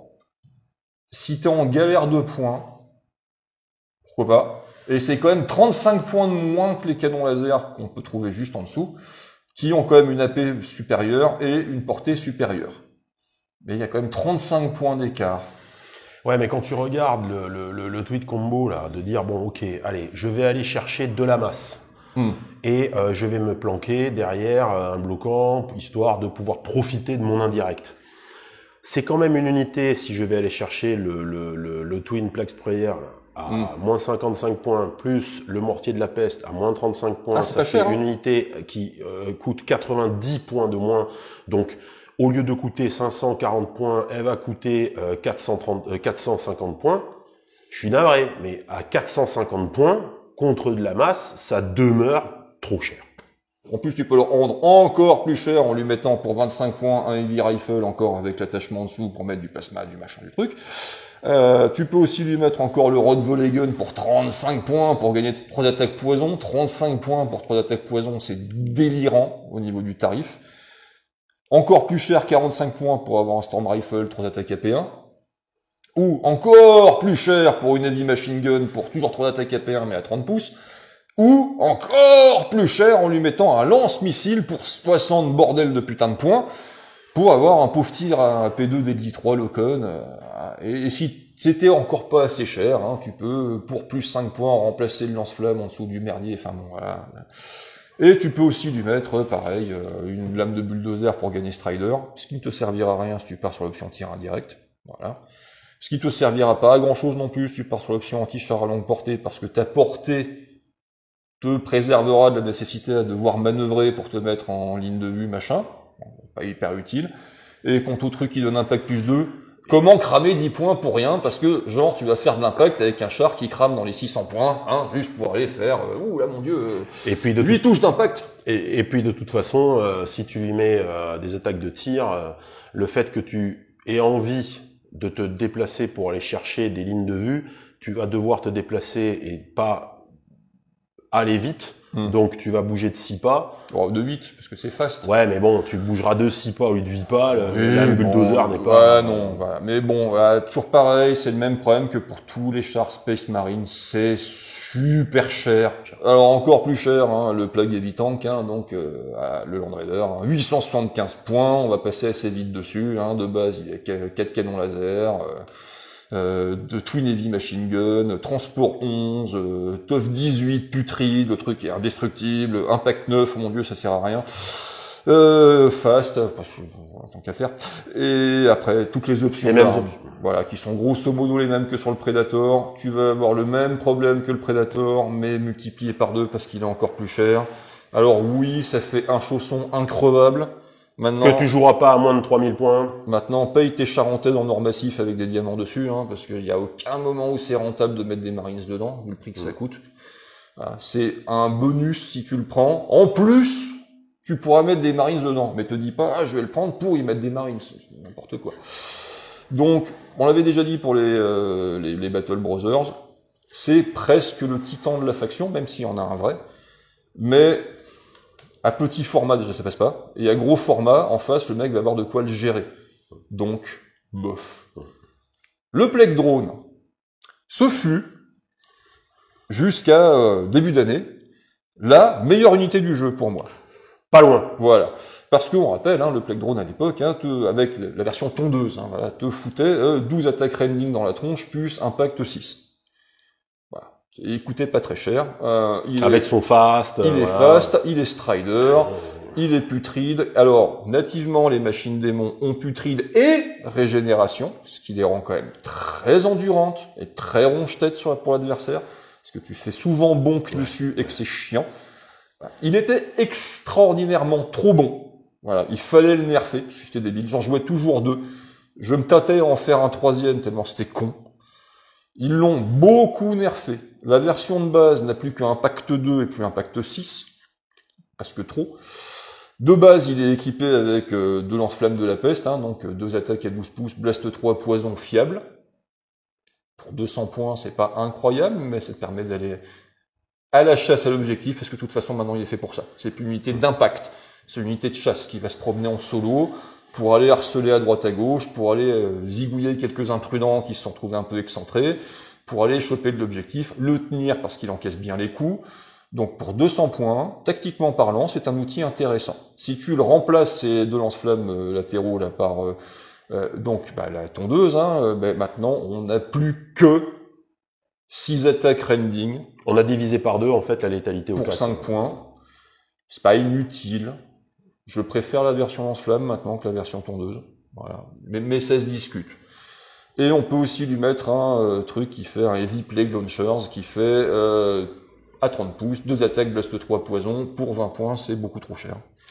Ben en fait, tu vas aller chercher la longe que tu n'as pas avec les lance-flammes, mais le problème, c'est que tu vas perdre la règle de Reliable, donc du coup... Et puis surtout, le fait que tu aies une portée assez réduite pour les lance-flammes n'est pas si limitative dans la mesure où il est fast et strider, tu l'amèneras assez facilement à portée de tir. L'autre option est quand même chère pour ce qu'elle fait, elle n'a pas une grosse plus-value par rapport aux lance-flammes. Donc, les drones, jouez-en, parce que ça peut être intéressant. C'est pas un auto-include, loin s'en faut, mais en version low cost, c'est-à-dire avec lance-flamme à 200 points. Ça apporte cette mobilité. Exactement, c'est une unité de scoring. Et typiquement, à choisir entre les motos et le drone, tu prends quoi? Ah bah les drones, il n'y a pas photo. Ah bah c'est moins cher, il n'y a pas beaucoup d'impact, mais voilà, en termes d'unité de scoring, tu iras chercher le drone, surtout qu'il a cet effet psychologique chiant qu'avec la régène plus putride, étoffe 6 et sauvegarde à 2, souvent l'adversaire va mettre des ressources dessus qui seront pas bien exploitées, et c'est toujours chiant d'avoir une petite merdouille à 200 points qui refuse de crever, et ça arrive très fréquemment. Gapbuster on joue souvent, et la constante chez ces plaques drones, c'est qu'ils refusent de crever. Ah oui, toi, ils te font ça, toi non, mais moi, j'ai pas ce problème. Voilà, ils refusent de crever, et c'est très chiant. Donc les plaques drones, c'est moins ultime qu'avant, mais c'est toujours un outil intéressant à portée de main. Ce qui n'est pas le cas du Plague Hauler. 285 points, pas donné. 3 plus 2 plus, Fear 1. On sait jamais, ouais, sur un malentendu. Putride régénération, donc il encaisse aussi bien les mandales que son petit camarade. Tough 6, donc pareil, il est chiant à sortir. Pour 295 points, qu'est-ce qu'on a? Pas d'option. Pas d'option. C'est un pack all include, tu peux rien rajouter ou rien enlever. Il est comme ça. De base, tu as un lance-missile qui fait une attaque AP2 Deadly 3 Locon à 30 pouces. Les AP2, c'est toujours pas suffisant pour de l'anti-char, et à moins qu'il y ait des volants en face, et encore tu vas les gratigner maintenant que les volants ont une sauvegarde à 2. Donc c'est pas super utile. Et ensuite un fuseur, alors un fuseur lourd qui porte à 18 pouces et pas à 12, attaque 1 AP4 Deadly 3. Donc clairement, il est bâti pour l'anti-char, mais il a d'un côté une arme anti-char médiocre à cause de son AP2, de l'autre côté une arme anti-char correcte, mais qui porte pas loin, et il a pas fast, ni strider. Donc tu vas passer à minima un tour à courir comme un con pour te mettre à portée de tir, donc il servira à rien, et une fois qu'il sera à portée de tir, il fera pas si mal que ça. C'est tragique, parce que son ancienne version, le fuseur avait Deadly 6, et là, oui, sur un malentendu, ça passait. Vraiment entendu, ça passe, et puis surtout, l'adversaire le craint, parce qu'il peut one-shot ses transports de troupes, ou tous ces trucs à Tough 6. Donc, l'adversaire devait le gérer, composer avec sa présence sur la table. Maintenant, il peut en avoir plus ou moins rien à cirer, ou se dire que c'est parfaitement secondaire, et qu'on aura le temps de le gérer plus tard. Voilà. Il a quand même 3 attaques de corps à corps AP1, voilà, et 2 attaques de corps à corps AP1 en plus, donc il a en tout 5 attaques AP1 au corps à corps, c'est fou, plus Fear 1, mais il n'a pas d'impact, parce que pourquoi pas. Donc au corps à corps il est pas trop mauvais, mais enfin il n'est pas du tout fait pour ça en fait. C'est le problème des unités qui ont le cul entre deux chaises, oui, si tu le cher leur polyvalence. Si tu le charges, il pourra se défendre, mais pas très bien déjà, si tu le charges avec des trucs un peu sérieux, il va voler avant d'avoir riposté. Il est pas très bon au tir, il est médiocre au corps à corps, il a le cul entre deux chaises, il est beaucoup trop cher, il a une mobilité très réduite du fait qu'il n'est ni fast ni strider. Et qu'est-ce que vous voulez foutre avec ce truc? J'en ai 3. Je les sortais pas souvent avant. Maintenant, bah, ils prennent la poussière dans la vitrine et c'est chiant. Donc je trouve honnêtement que en l'état, le Plague Hauler est une mauvaise unité. C'est pas bon. Du coup, pour plus qu'ils prennent la poussière dans la vitrine, moi, après ça n'engage que moi. Je te conseille de fermer la porte de la vitrine. Pour peu qu'ils prennent. Mais ils prennent la poussière à la place des autres, tu vois. C'est des boucliers à poussière. Le Dreadnought! L'Infernal Brute. 325 points, 3 plus de plus, Teuf 12! Teuf 12 putride, donc ça encaisse salement cette connerie. 4 attaques AP1 avec son stomp, piétine la face, et avec les brutes hammer. Attention, vous n'êtes pas prêts. 2 attaques blast 3 qu'on va remplacer par soit un fléau, c'est exclusif aux Marines du chaos, c'est sympa. 4 attaques AP1 rending à 10 points, pourquoi pas. Ça fait quand même 8 attaques AP1 rending. C'est pas très cher, c'est une option. Une hache qui fait en tout, si tu remplaces les deux, 4 attaques AP2 Deadly 3. Hein, AP2 c'est toujours pas assez, c'est pas terrible. Pour 20 points pièce, ou sinon pour 20 points pièce, donc le même prix, hein, des points de Dreadnought, 4 attaques AP4, hein, donc 8 si tu en mets 2. Pour le même prix, je mets toujours les points, parce que tu gagnes en polyvalence, voilà, et que, on l'a déjà dit plein de fois, on le redira. Avoir des dégâts c'est bien, mais encore faut-il qu'ils passent la défense de l'adversaire. Voilà. Donc tant qu'à faire, AP4, c'est plutôt propre. Donc tu peux en faire un bon gros ton de cac, ou tu peux en faire une unité de tir intéressante en remplaçant un de ces marteaux nuls par un lance-missile. Bon, c'est la même chose. Hein.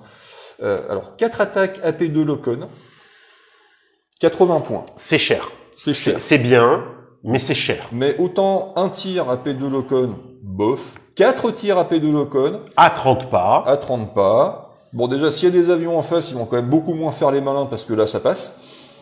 Ou sinon, tu peux mettre, en plus de ça, soit un super multifuseur, hein. Alors, celui-ci, il a Deadly 6, par contre, hein, donc 18 pouces, attaque 1, AP4, Deadly 6. Donc là, effectivement, le mec, il va pas amener ses véhicules trop près, hein, s'il est pas con. 55 points quand même. Soit Twin Heavy Machine Gun, hein, donc 6 attaques AP1 pour 75 points. Ou Twin Heavy Reaper Cannon, alors 6 attaques AP2 pour 90 points. On gagne 1 en AP, on perd 6 en portée, et on prend 15 points de plus. Ça se justifie. Oui. Pour le plus 1 en AP, parce qu'on l'a vu, AP1, AP2, c'est vraiment pas la même chose. Tu traites pas les mêmes cibles avec. Donc, oui, why not?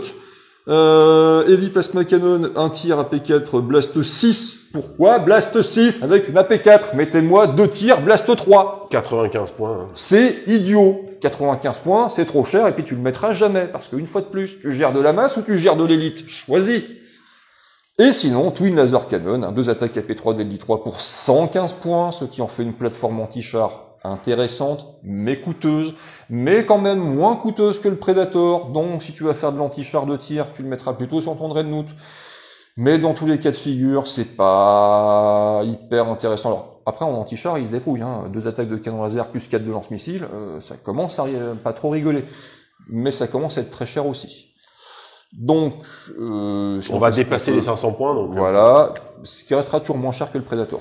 Oui, ça c'est sûr. Pour une létalité largement équivalente. Lui se défendra au cac. Et lui, il se défend au corps à corps. Important à penser à ça. Tu peux également, si tu décides de garder les armes de corps à corps, y greffer un lance-flamme ou un fulgurant en dessous de chaque. C'est très cher, hein. 45 points le fulgurant, donc 90 points les deux. Dans tous les cas de figure, le Dread tape fort, il coûte cher, c'est toujours le problème, donc il faut faire attention à ce que tu veux en faire, c'est pas non plus un auto-include. Le défaut, si t'en fais une version de CAC, c'est qu'il va courir beaucoup et taper peu.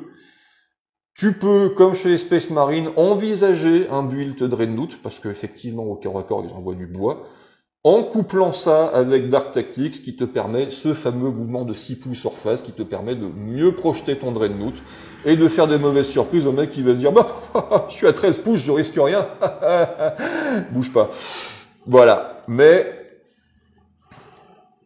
est-ce que concevoir une armée autour de ça, qui fonctionne, hein, on va être clair là-dessus, ça fonctionne. Ça peut être marrant, il faudra que j'essaye un jour.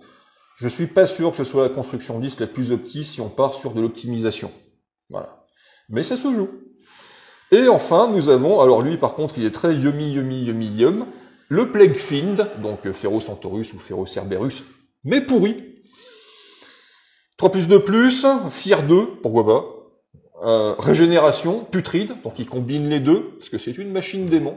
Donc chaud à sortir, surtout qu'il a keuf 12 en plus. Ouais. Donc ouais, il va quand même falloir mettre de la ressource. Franchement, 410 points rien que pour sa ligne de défense. De base, il a donc 8 attaques AP1, alors tout est au corps à corps de base, hein. 8 attaques AP1 que tu peux cumuler aussi avec 4 attaques rending et 4 attaques AP1 supplémentaires, ce qui te fait quand même 12 attaques AP1 plus 4 attaques rending. Alors, manque un peu d'AP, donc sa version K qui est pas inintéressante. Le problème, comme le Dreadnought, il est pas fast. Tu peux aussi le projeter avec Dark Tactics éventuellement. Par contre, il va manquer de PA. Et c'est là que les Athéniens s'atteignirent, parce que si tu veux quand même conserver la version CAC, tu peux remplacer ces espèces 8 attaques AP1 par 6 attaques AP3 pour 5 malheureux points. Et là, tu perds un petit peu d'attaque, mais pas tant que ça. Et AP3, c'est pas du tout la même chose qu'AP1. Donc, ouais, la version CAC est pas très chère, moins chère qu'un Dreadnought bien monté. Ça encaisse mieux qu'un Dreadnought, parce que lui, il a régène et putride, et ça se dépasse pas moins vite. Donc si tu vas faire le choix, je veux un gros truc de corps à corps avec beaucoup de points de vie pour faire peur, bah tu vas prendre un Plague Fiend. Voilà. Il est moins intéressant contre les très fortes sauvegardes que le Dreadnought avec Gantelet, mais globalement, il se défend très bien contre à peu près tout type d'adversaire, et Fear 2 fait qu'il remportera son corps à corps. Voilà. Donc tu feras faire un test de commande au mec d'en face. Mais parce que ce serait trop facile qu'il n'y ait qu'une version de corps à corps, il y a une version de tir qui est très yummy aussi. Il y a 2 versions de tir d'ailleurs. 2 versions de tir. Soit pour 100 points, donc 510 points. Tu peux lui mettre 2 autocanons jumelés qui font quand même à 36 pouces la bagatelle de 8 attaques AP2. Alors, en termes d'impact brut, il va pas laver une unité par tour. Non. Sauf si c'est une petite unité. Mais sur la durée, et grâce à sa bonne portée de tir, 36 pouces. Sur la longueur de la partie, le mec va en avoir rapidement marre de se prendre 8 attaques AP2 à chaque tour. Et 36 pouces, il va avoir du mal à se mettre hors de portée. Tu peux quand même te déplacer pour reprendre tes lignes de vue. S'il décide d'en avoir assez de se faire taper dessus et d'aller au corps à corps, ben il pourra quand même un petit peu se défendre, avec ses 4 attaques de stomp et son Fear 2. Donc il faudra quand même envoyer du lourd pour le battre. Tu peux pas le sortir typiquement avec une escouade de scouts ou des infiltrés voilà, lambda ou un petit groupe de shockboys un peu énervés ne suffira pas à le descendre, d'autant plus que Bis, il est putain d'endurance, salaud. Et tu peux aussi pour 55 points, c'est très cher, mais pas tant que ça quand tu y penses. Parce que tu as quand même 4 attaques AP4, Blast 3 à 24 pouces. Alors 24 pouces, ah mon dieu, c'est pas assez. Si, quand même, déconnez pas, avec le mouvement, ça fait 30 pouces, quoi. Il y a aucune armée de Space Marine qui pourrait se dire, bon, pas grave, on va faire comme s'il est pas là. Non. Il va falloir que tu le gères. Tu pourras pas te permettre de dire, je l'ignore un petit peu, on verra plus tard. Non, il va falloir que tu le gères, hein. Et une fois de plus, son endurance fait qu'il va être pénible à gérer. Alors oui, c'est 565 points. Oui, mais sur de l'élite. Toujours moins cher qu'un Predator. Et sur de l'élite, tu le rentabilises en 2 tours. Ça n'a que des avantages. Écoute, j'en ai un qui est prêt à l'assemblage. Non, mais il faut le dire. Voilà. Donc le Plague Fiend est une super bonne unité, un des meilleurs véhicules dont on dispose. Après, ça reste un budget. Il faut que ta construction liste soit articulée autour, mais ne décevra pas. Non. Voilà. Donc on a fini les véhicules, il y a du bon, il y a du moins bon, il y a un petit peu de tout, et on va finir très rapidement, on va passer sur le Titan. Alors c'est complètement con, le Titan est moins cher que le char super lourd, donc bon voilà, c'est bon, pourquoi pas. 790 points, qu'est-ce qu'on a? 3 plus 2 plus, Fear 3, voilà. Régénération putride. Teuf 18. Ah oui, c'est ça qui... Alors, la combinaison Teuf 18, régénération putride, défense 2, alors je suis tombé sur celui de Gabuster au dernier tournoi. Il faut y mettre beaucoup de moyens pour le descendre. Et voilà. Bon, par contre, c'est un gros budget de points, donc quand tu as descendu... Il y a 2 écoles, hein. La première école, c'est soit on met de la ressource et on finira par y arriver, mais le problème, c'est que ça a monopolisé énormément de ressources, soit on l'ignore. Voilà. Alors, est-ce qu'on peut l'ignorer? À mon avis, oui. Parce que c'est une unité qui a le cul entre deux chaises. Parce qu'il fait du tir, il le fait plutôt pas trop mal, et il fait du corps à corps, et il le fait plutôt bien. Qu'est-ce qu'on a? Un Battle Cannon, 2 attaques AP2, Blast 3. Bon, c'est un obusier à 30 pouces, hein, voilà. C'est toujours une bonne arme. C'est une bonne arme. Un Reaper Cannon qui fait 4 attaques AP1 à 24 pouces. Bon, c'est bien, ça fait du ratata, ça permet de splitter sur 2 cibles différentes. Puis, alors, au corps à corps, on a 8 attaques sans AP. Bon. Plus 4 attaques AP3. Oui. Plus 6 attaques AP2. Bon, le mec lance quand même des sauts 2D. Voilà, on n'oubliera pas qu'il a FIR 3, hein, quand même. Donc, il va falloir s'y employer pour le battre au corps à corps. Donc, il caque plutôt correctement. Il tire plutôt bien. Il a, grosso modo, la puissance de feu dans les manœuvres s'enrhumer. Il tire quand même un peu moins bien. Voilà. Mais il excelle dans aucun domaine, en fait. Et pour 790 points, c'est chiant. Surtout qu'il peut encore coûter encore plus cher, hein. Tu peux remplacer son Reaper Cannon, donc son Ratata, par Twin Heavy Machine Gun, hein. Donc tu passes à 6 tirs AP1 à 30 pouces et puis 24 pour 40 points. Est-ce que ça vaut 40 points? Je suis pas sûr. Voilà. Ou sinon, tu peux lui mettre un Twin Laser Cannon pour plus 80 points. Et là, ça devient odieusement cher. Pour 2 attaques AP3 DJ3, c'est un canon laser. Voilà. Donc, bah, du coup, tu le rends intéressant parce qu'il peut gérer aussi les gros trucs en face et pas seulement la masse ou la semi-élite. Mais watcha, quoi. Ouais. Et enfin, on peut remplacer également le truc qui fait attaque 8 sans aucune AP par soit un lance-flamme lourd jumelé, soit un lance-missile qui fait, oh là là, formidable, un tir AP2 DJ3 le code pour 15 points. C'est rigolo. Alors on va pas se mentir, la figue est giga moche. Il faut être un mec comme Gabuster pour le rendre agréable à l'œil, mais moi perso je me le sens pas parce que c'est le truc en fait c'est un cube de Lego posé sur des pattes mal propres. Enfin, ça ressemble à un jouet des années 80. Tu sais, moi on avait des Zoids, c'était les mêmes. Donc quand il est sorti, le Defiler, c'était waouh, c'est énorme, c'est incroyable et tout. Bon, 15 ans après, ben la figurine est pas belle, quoi. Donc clairement, c'est le genre de profil qui a été fait pour coller avec les figurines Citadel. Hein. Exactement.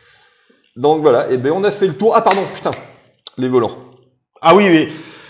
Mais il y en a pas. Voilà, il y a pas de volant. Non, ça vole pas en fait. Il y a pas de mouche. Non. Bon, synthèse des Plague Disciples. C'est pour moi une des très bonnes factions du jeu. Alors, elle a 2 manques qui sont, il n'y a pas de volant, c'est pas extrêmement grave, et il n'y a pas de scout. Voilà, il n'y a aucune option de scout. Alors, d'un autre côté, hein, c'est assez logique parce que vu l'odeur des mecs, je vois pas comment ils peuvent s'approcher discrètement des lignes ennemies.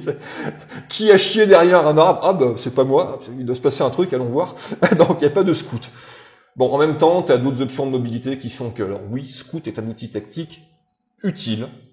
Dans une armée où il y a la possibilité d'accéder à des scouts, en mettre, c'est une bonne chose. Voilà. On a de la projection, on a de la solidité, on a quand même pas mal de fusillades, on a des solutions à distance et au cac pour gérer les teufs. On a un bon domaine de magie. Oui. Et on a un très vaste panel d'options pour les buffs des chefs, et c'est bien. Si tu devais isoler 3 unités dans cette faction en te disant, ben écoute, moi mes listes, je les construis et j'aurais toujours tendance à au moins mettre, du moins soit ces 3 unités-là, soit je vais aller taper quoi qu'il advienne dans une de ces 3 unités, ce serait quoi? Alors 3 unités que je joue tout le temps et je me sentirais tout nu si je les mettais pas, les zombies, parce que ça encaisse les chocs, voilà. Les Terminators des Shrouds avec les faux, parce qu'il faut aller chercher le gros en face. Et mon cœur balance entre les possédés et les Plague Marines, mais je dirais quand même les Plague Marines, parce que ton gros pâté de Plague Marines, milieu de table. Avec la régène d'un seigneur. Exactement, régène, putride et de la fusillade, tu le mets au milieu de la table, et ils vont faire le taf. Voilà. À mettre en balance avec les possédés qui manquent un petit peu d'impact du fait qu'on puisse pas leur adjoindre un chef, mais qui sont une super bonne unité de scoring, en revanche, parce que leur mobilité fait que, sur le dernier tournoi, ils ont fait peu de dégâts, mais ils ont fait beaucoup de scoring et ils m'ont gagné 2 parties sur 3. Sans tuer grand monde. C'est exactement. Oui. Alors même sans tuer personne pour une des parties en question, mais ils vont chercher du scoring. Et si on devait mettre une unité que j'ai hâte d'avoir fini, le Plague Fiend. Mais c'est, enfin voilà, le Ferrocentaurus, Ferrocerberus, ce que tu veux. Mais ce sera une tarte à la crème. Hein. On dira la même chose à chaque fois qu'on reviewera n'importe quelle faction des Havoc Brothers. Le Plague Fiend est très bien. Voilà. Et après, il y a des unités qui, pour moi, sont un petit peu en dessous. Ça va être le Playgauler, hein, là, des coccinelles à la chenille. Je comprends pas. Les motards, parce que comme tous les motards, c'est le cul entre deux chaises et que c'est souvent trop cher pour ce que ça fait. En tout cas, pour les motards Marines, qui payent beaucoup trop leur endurance, en fait. Et le reste, c'est envisageable, jouable, ça dépend de ton build de liste. L'avantage, c'est que tu peux construire beaucoup de listes différentes avec Nurgle. Tu peux soit te baser sur que de l'élite, c'est ce qu'a fait Gabuster au dernier tournoi, il y avait que du Terminator ou presque, ça marche, c'est cool, c'est fun, c'est sympa. Tu peux faire beaucoup de hordes en mettant beaucoup de cultistes, beaucoup de zombies, beaucoup de Plague Marine, tout nus, avec juste leurs armes de corps à corps, ils sont pas chers, tu peux en mettre beaucoup. Ça, voilà, il y a un moment, swarmer une table avec des Marines, c'est quand même plutôt cool. C'est pas mal. Voilà. Marines qui peuvent aussi aller vite, hein, on l'a vu. Tout à fait, que tu peux rendre fast. Voilà, donc tu... Non, pour moi, il y a aussi l'oblitérator. Ah oui, pardon, je l'ai oublié celui-là. Il y a vraiment pas grand-chose à faire avec. Qu'est-ce que c'est mauvais. Ah non, le Mutated Destroyer, là, encore, avec sauvegarde 3, c'était pas bon, mais alors avec 4... C'était pas mauvais, c'était très mauvais. Voilà, exactement. Bon, voilà, ça existe. Alors toujours pareil, hein, quand on dit ça, on parle de build compétitif. Et ça s'envisage toujours dans des listes d'armées à 2000-2005. D'ailleurs, je vous encourage fortement, si ce n'est déjà fait, à aller sur Wargame et Poto pour voir la vidéo de Gabuster, qui sera complémentaire de celle-ci, où il détaille les archétypes de listes qu'on peut sortir, 3, et comment on construit une liste autour de ces archétypes. En plus, en termes de modélisme, tu peux te faire plaisir sur du Nurgle, en faisant du dégueulasse dans tous les sens, en customisant, en rajoutant des bubons, des trucs qui dégoulinent, machin. Et du coup, tu as envie d'aller chercher un petit peu partout dans la liste pour te faire des trucs sympas en termes de peinture, de custom, etc., de conversion. Et tu pourras les jouer, et c'est quand même plutôt bien. C'est l'intérêt de One Page Rule Grimdark Future, c'est que tu as la nécessité de faire des choix. C'est pour ça que le format de liste 2000-2005 est intéressant, c'est parce que tu ne peux pas tout mettre et que tu dois orienter ton jeu. Et c'est ça qui est intéressant, c'est la confrontation de ces choix-là que tu fais et de ceux que ton adversaire va faire pour pouvoir arbitrer qui a la meilleure astuce des deux. Tout à fait. Et bon, on a fini pour cette review de faction. Dites-nous en commentaire si vous avez des idées plus particulières sur le format ou ce dont il faut qu'on parle plus en détail dans nos prochaines reviews. Et même si vous mettez juste bonjour en commentaire, c'est bon pour le référencement. Merci d'avoir visionné, n'oubliez pas de vous abonner et n'oubliez surtout pas que la poutre est éternelle.